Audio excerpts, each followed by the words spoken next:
the choice we face in November could not be bigger. It's not just a choice between two candidates or two political parties. It is a choice between two fundamentally different visions about where to take the country. Two fundamentally different paths for America. And the decisions that you make, the direction you choose for us to walk in when you walk into that voting booth in November, it's going to have an impact not just on your lives, but it's going to have an impact on your kids and your grandkids and generations to come. You know, some of you were involved in 2008 when we came together.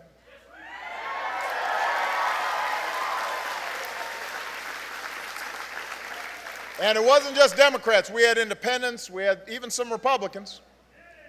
There you go. And the idea was that we needed to restore the basic bargain that made this country great. The basic bargain that created the most prosperous economy that the world has ever known. And it's a simple bargain. It says, if you work hard, that work should be rewarded. It says that if you put in enough effort and you take seriously your responsibilities, you should be able to find a job that pays the bills. You should be able to afford a home you can call your own. You should count on health care if you get sick.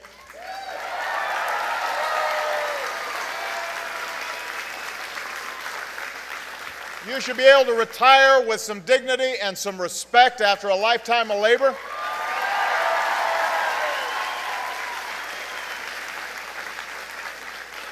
And most important, you should be able to give your kids the kind of education and opportunity that allows them to dream bigger and do better than you ever did.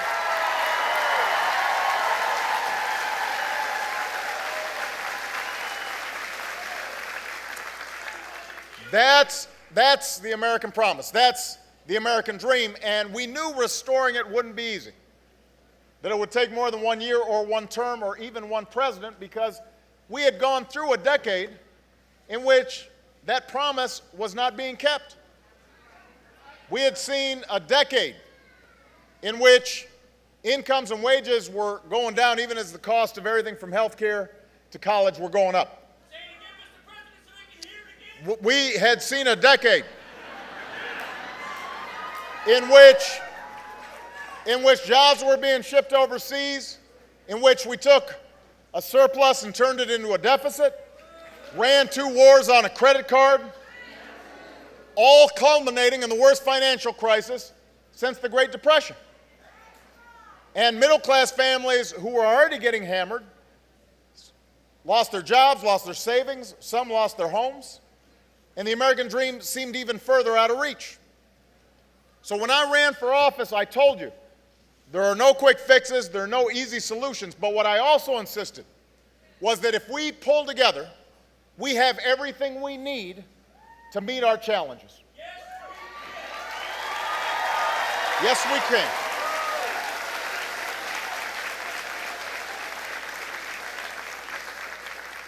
We still have the best workers in the world, the best entrepreneurs and small business people in the world, the best scientists, the best researchers, the best universities, the best colleges in the world.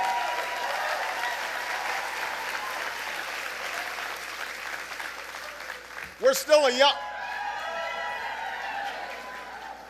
a young nation, and we've got the greatest diversity of talent and ingenuity. There's a reason why people still want to come here, because no matter what the naysayers say and no matter how dark the other side tries to paint the situation during election time, there is not another country on earth that wouldn't gladly change places with the United States of America.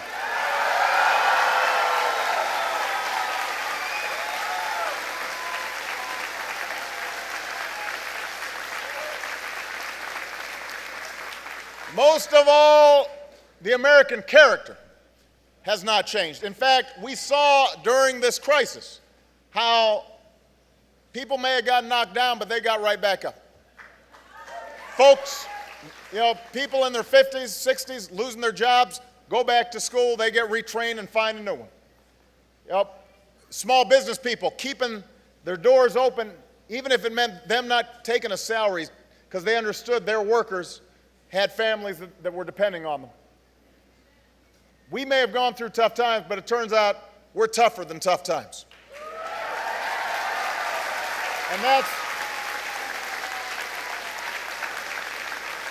And that's how we saved an auto industry on the brink of collapse. That's how we've created 4.5 million new jobs, 500,000 in manufacturing.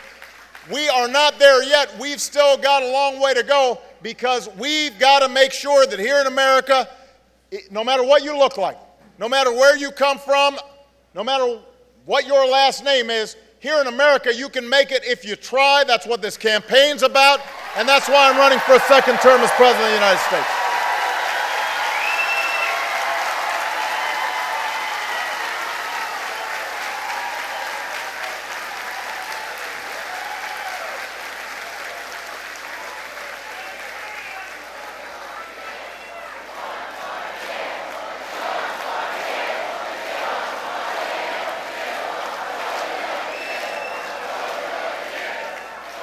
Now, I've got to say, remember I said this is a choice in this election.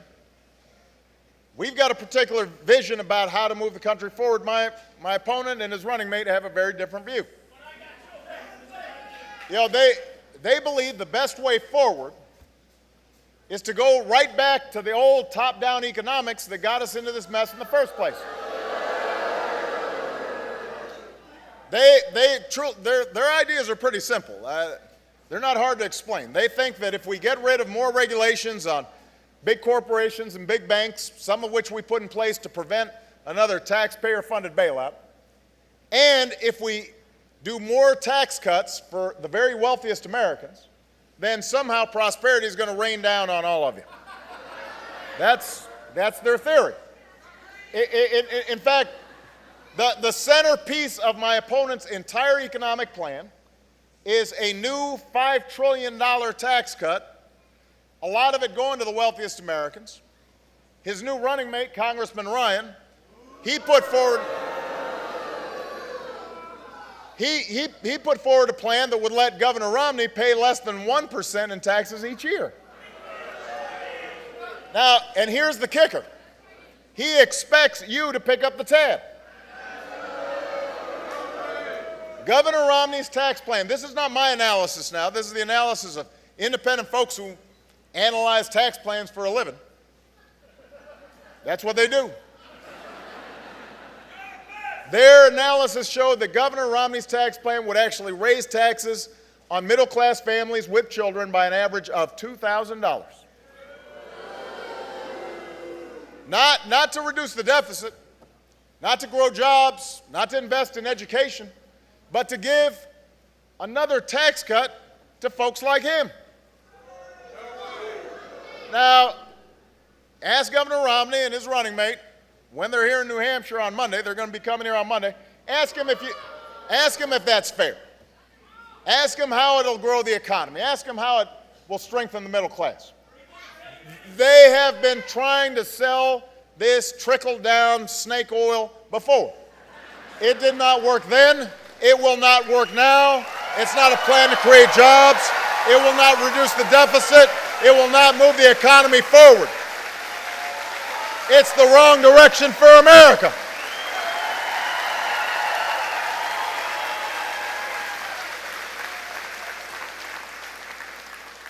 Now, you know, the truth is I think they know it's not a very popular idea. You can tell that. You can tell that because now they're being dishonest about my plans since they can't sell their plans. I mean, they are trying to throw everything at the wall just to see what will stick.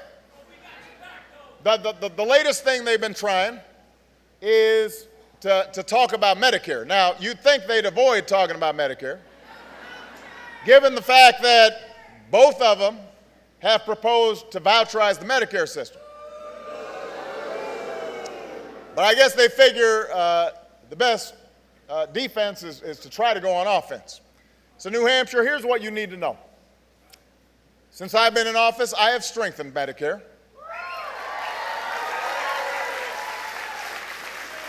I've made reforms that have extended the life of the program, that have saved millions of seniors with Medicare hundreds of dollars on their prescription drugs. The only changes to your benefits that I've made on Medicare is that Medicare now covers new preventive services like cancer screenings and wellness visits for free.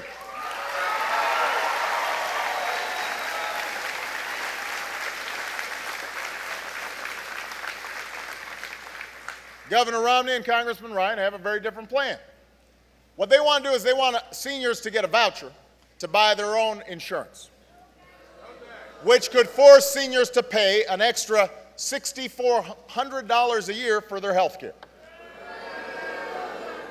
Again, this is not my estimate. Remember those guys who analyze these things for a living? That's their assessment. That doesn't strengthen Medicare. That undoes the very guarantee of Medicare. That's the core of the plan written by Congressman Ryan and endorsed by Governor Romney. So here's the bottom line. My plan saves money in Medicare by cracking down on fraud and waste and insurance company subsidies. And their plan makes seniors pay more so they can give another tax cut to millionaires and billionaires. My plan's already extended the life of Medicare by nearly a decade. Their plan would put Medicare on track to be ended as we know it. It would be an entirely different plan, a plan in which you could not count on health care because it would have to be coming out of your pocket. That's the real difference between our plans on Medicare. That's the choice in this election. And that's why I'm running for a second term as President of the United States, and I need your help.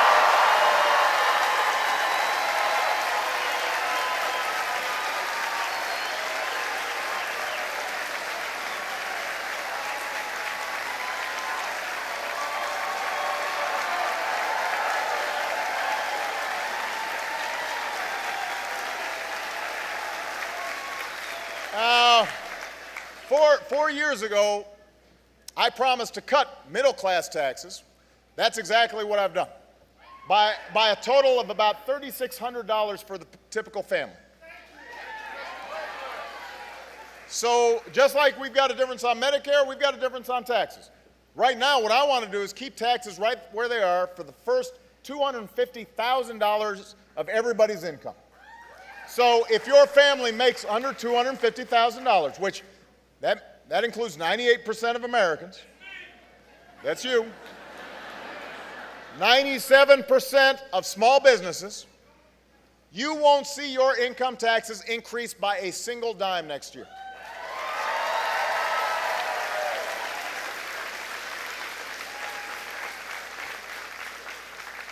Now, if you're fortunate enough to be in the other 2%, you'll still keep your tax cut on the first $250,000 you make. That's a pretty good deal. But all we're asking is for folks like me who make more than $250, we're asking that you contribute a little bit more above $250 so we can pay down this deficit and invest in things like making college more affordable, making sure our teachers aren't laid off, making sure our firefighters are there to respond to emergencies, making sure our economy grows. And keep in mind, asking the wealthy to pay a little bit more, that doesn't eliminate our deficit. We're still going to have to make sure the government does its part by cutting away all the spending we don't need. And I've already cut $1 trillion in spending, and we've slated another $1 trillion more, but we can't just reduce our deficit and our debt by gutting education and gutting research and development and gutting infrastructure. And all we're asking folks like me to do is go back to the rates we paid under Bill Clinton, which, by the way, was a time when we created nearly 23 million new jobs, the biggest budget surplus in history, and a whole bunch of millionaires to boot.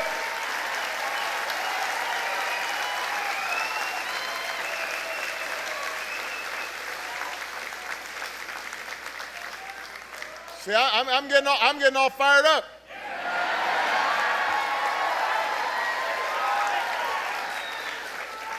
Now, I want to explain that this is not just good for middle-class families and working families. It's good for everybody, because What happens when a police officer or a firefighter or a teacher or a construction worker or a receptionist, what happens when they've got a little more money in their pocket? They spend it on basic necessities. So maybe they go out and finally, after 10 years, buy a new car.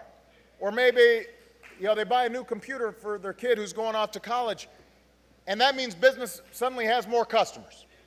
And that means businesses are making more profits. And that means businesses are hiring more workers, who in turn have more money to spend, which makes businesses do even better. That's how you grow an economy, not from the top down, but from the middle out and from the bottom up.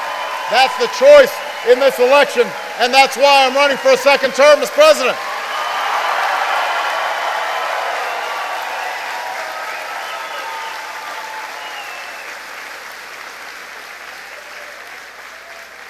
On issue after issue, the choice could not be clear.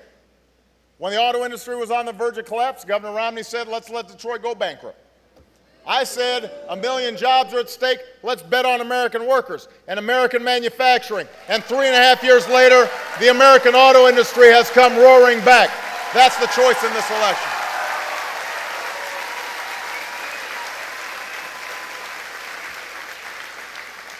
Governor Romney likes to tout his private sector experience, even though a lot of that experience was investing in companies that were called pioneers in the business of outsourcing manufacturing jobs. He wants to keep on giving tax breaks to companies that ship jobs overseas. I want to give tax breaks to companies that are investing here in New Hampshire, here in the United States, hiring American workers to make American products to sell around the world. That's the difference in this election.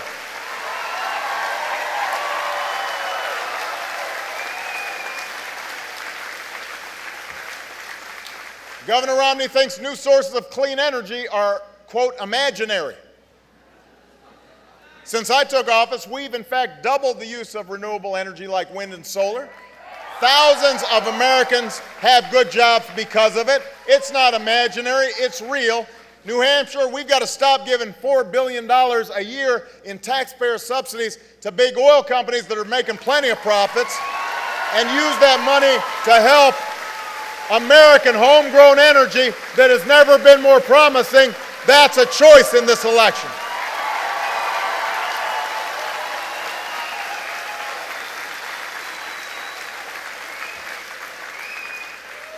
In 2008, I promised I would end the war in Iraq. We did. I said we'd go after al-Qaeda and bin Laden. We did.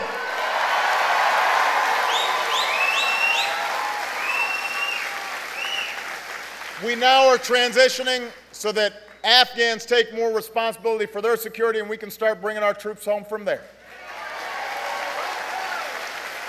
All of these things we did only because of the incredible courage and dedication and patriotism of our men and women in uniform.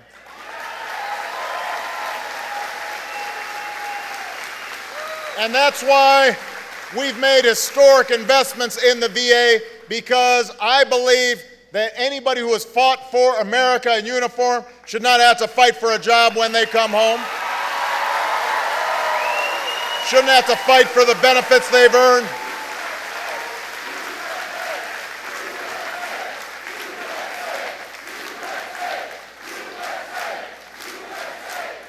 So we could not be prouder of them, but we want them to return to a strong economy, which means that after a decade of war, it's time to do some nation building here at home. Let's create a Veterans Jobs Corps that can help returning heroes get jobs as firefighters and cops in communities that need them the most.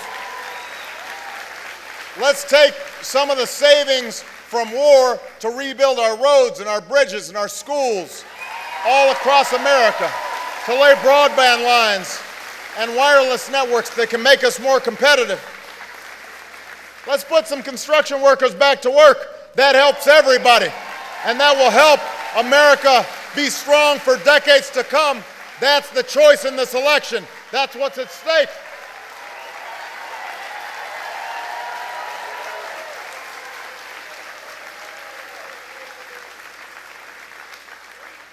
I want to make sure that we've got the best education in the world.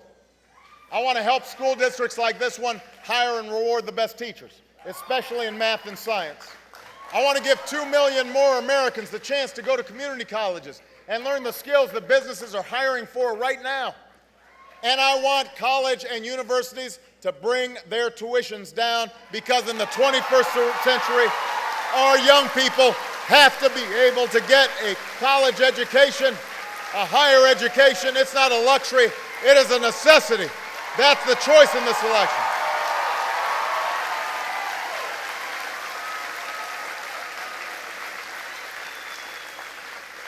And yes, New Hampshire, I'm running again because I still believe in America, nobody should go broke because they get sick. You know, I'm kind of fond of the term Obamacare, because I do care. That's why we passed the law. That's why 6.5 million young people can stay on their parents' plan now. That's why seniors are seeing discounts in their prescription drugs.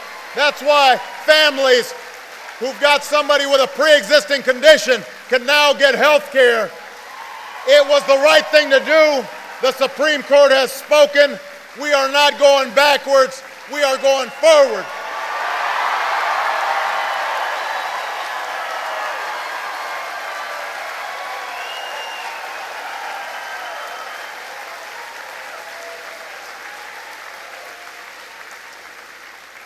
We're not going back to the day when serving the country you love depended on who you love. We ended Don't Ask, Don't Tell. It was the right thing to do.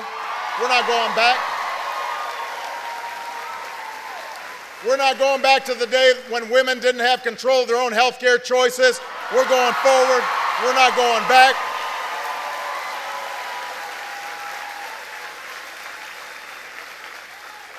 On issue after issue, there is a choice. And all these issues, manufacturing and health care and education, all these things tie together because it's part of what not only makes up a middle-class life, but also creates rungs of opportunity for people to get into the middle class. That's what we believe in. That's what we're fighting for. That's how the economy grows. That's what we learned from our parents and our grandparents and our great-grandparents, some who came here as immigrants, folks working hard, overcoming obstacles, understanding that in America, not only could you do better, but your future generations could do better. That's what's at stake in this election, and that's why I'm running for a second term as president.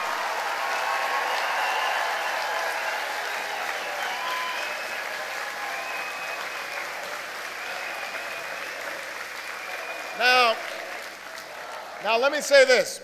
Let me close up by saying this. Over the next 3 months, you will see more negative ads than you have ever seen in your life. You know, these folks on the other side, they're writing $10 million checks. And basically, their argument is going to be the same one over and over again. The economy is not where it should be, and it's Obama's fault. They'll just keep on repeating that because they know their own plans don't sell. So all they'll try to do is just hope that if they can tap into people's frustration and anxiety, that somehow they're going to win, even though what they're selling won't work. It's not what they're selling is not a plan to create jobs. It's not a plan to reduce the deficit. It certainly is not a plan to revive the middle class. But they are counting on just outspending us to win. But here's the good news. Here's the good news, New Hampshire. I've been counted out before and I've been outspent before. But what I've learned, and you guys helped teach this to me, is that when the American people, when they cut through the nonsense, when you focus on what's important, when you're reminded of what values built this country, when you remember that we are all in this together, and you affirm the basic American notion that everybody in this country gets a fair shot, and everybody should do their fair share, and everybody should play by the same set of rules, when you are focused on the things that make us a great country, we don't lose. You will help get us there. We've got too many more jobs we've got to create, too many more teachers we've got to hire, too many young people who need to go to college, too many troops we've got to come home. more energy we've got to generate, more opportunity that we've got to open up to everybody. So if you're willing to stand with me and fight with me and make phone calls with me and knock on doors with me, if you're willing to vote for me, we will win New Hampshire, we will win this election, and we will finish what we started and remind the world why the United States of America is the greatest nation on earth. God bless you. God bless the United States of America.